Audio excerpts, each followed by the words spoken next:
No vídeo de hoje, parte 5 do vídeo CGADB 1935, você verá a discussão ocorrida em torno da questão: um pregador deve ou não se preparar antecipadamente para pregar a palavra? Para quem não me conhece, eu sou a Silvana do canal Diário Pentecostal, especialista em História e Teologia do Protestantismo no Brasil. Se você ainda não é inscrito, se inscreve no canal, deixe seu curtir e compartilhe com seus amigos para que mais gente conheça o canal.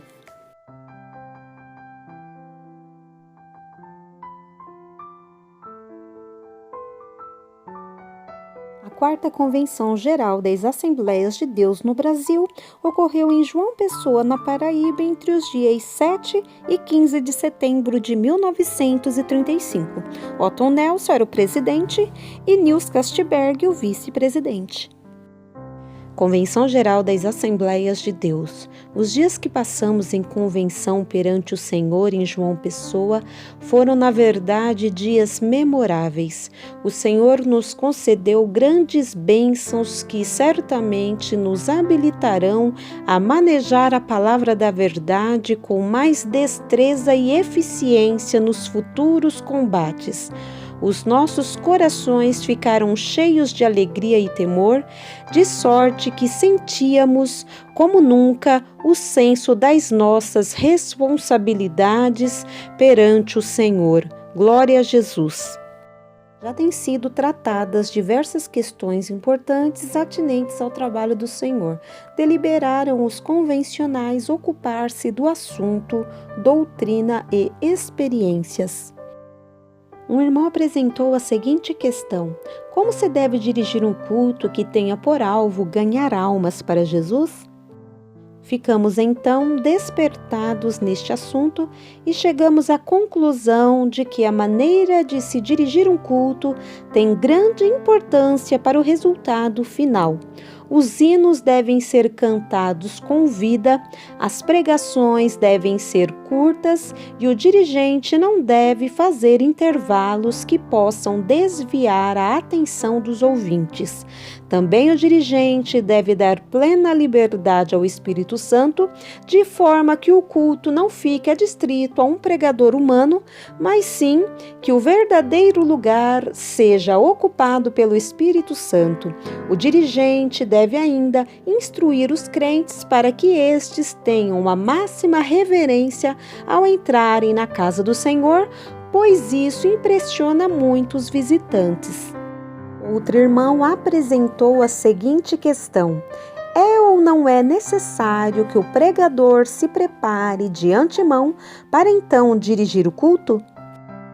O referido irmão, que tem grande experiência no trabalho do Senhor, confessou então que no primeiro tempo do seu trabalho costumava escrever toda a pregação que teria que fazer e decorava, mas que isso não deu resultado e ficou, como ele disse, muito seco. Depois, acostumou a estudar as citações, mas também não deu o menor resultado.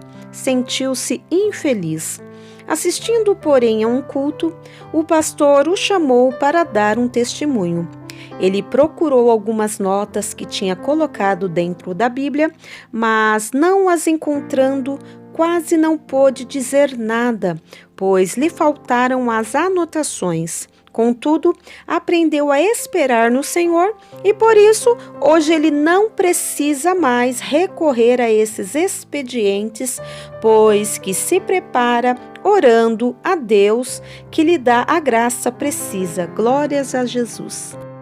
Um terceiro irmão observou que quando o trabalhador não tem uma mensagem da parte de Deus, em lugar de desenvolver um assunto que seja de bênção para a igreja, torna-se muitas vezes um tropeço para a mesma, pois acontece que o pregador, não tendo mensagem do céu, falam de coisas que trazem contendas e dificuldades. O mesmo irmão disse ainda que tem acontecido o vento levar o papel em que muitos pregadores têm os seus pontos anotados, enquanto tal está orando, ou que às vezes a luz se apaga e o pobre pregador fica desarmado.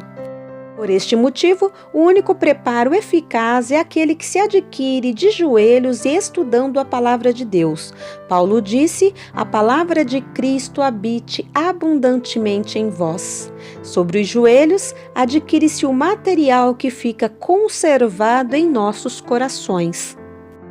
Feito isso, o Espírito Santo opera de tal maneira em nossa vida que às vezes sentimos dores como que de parto pela salvação dos perdidos e ficamos aptos para pregar, não para prendermos o auditório a nós mesmos, mas para levá-lo ao Senhor, de sorte que o mesmo compreenda que Deus é quem está falando e que o homem é apenas um simples instrumento na mão do Senhor. O diabo não pode resistir aos efeitos de uma pregação saída do coração. Se confiarmos em Deus e nos prepararmos perante Ele, receberemos a graça necessária e Ele nos usará maravilhosamente no seu trabalho glorioso. Mas nós perseveraremos em oração e no ministério da palavra. Paulo, um homem notável, poderia confiar em si mesmo, na sua sabedoria, nos seus dotes oratórios, mas ele resolveu pedir aos irmãos que orassem por ele, para que a palavra de Deus lhe fosse dada. Às vezes o inimigo tenta dizendo: não é preciso ler tanto a Bíblia, nem orar em demasia. Contudo, é com a palavra de Deus e com a oração que nos prepararemos para vencer o grande adversário que, por isso, não gosta da nossa oração e de nossa constância na leitura santa. Nosso bendito Salvador sempre se preparou antes da luta.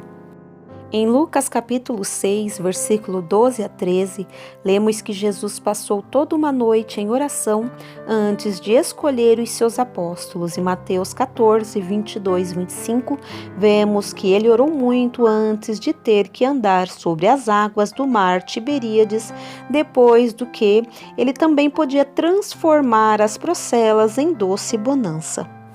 Ainda um irmão disse: tenho pregado o Evangelho durante mais de 20 anos, porém, quanto mais prego a palavra de Deus, tanto mais sinto a responsabilidade de me preparar em oração. Muitas vezes, levantam-se questões na igreja por falta de oração. As igrejas precisam de comida boa, saudável, vinda do céu. Nesse ínterim, o Senhor falou por profecia, confirmando que realmente é assim mesmo. E o resto do tempo dessa reunião tínhamos que gastar todo em oração, pois não podíamos continuar a falar, visto que o Senhor passara a dirigir totalmente os seus servos reunidos.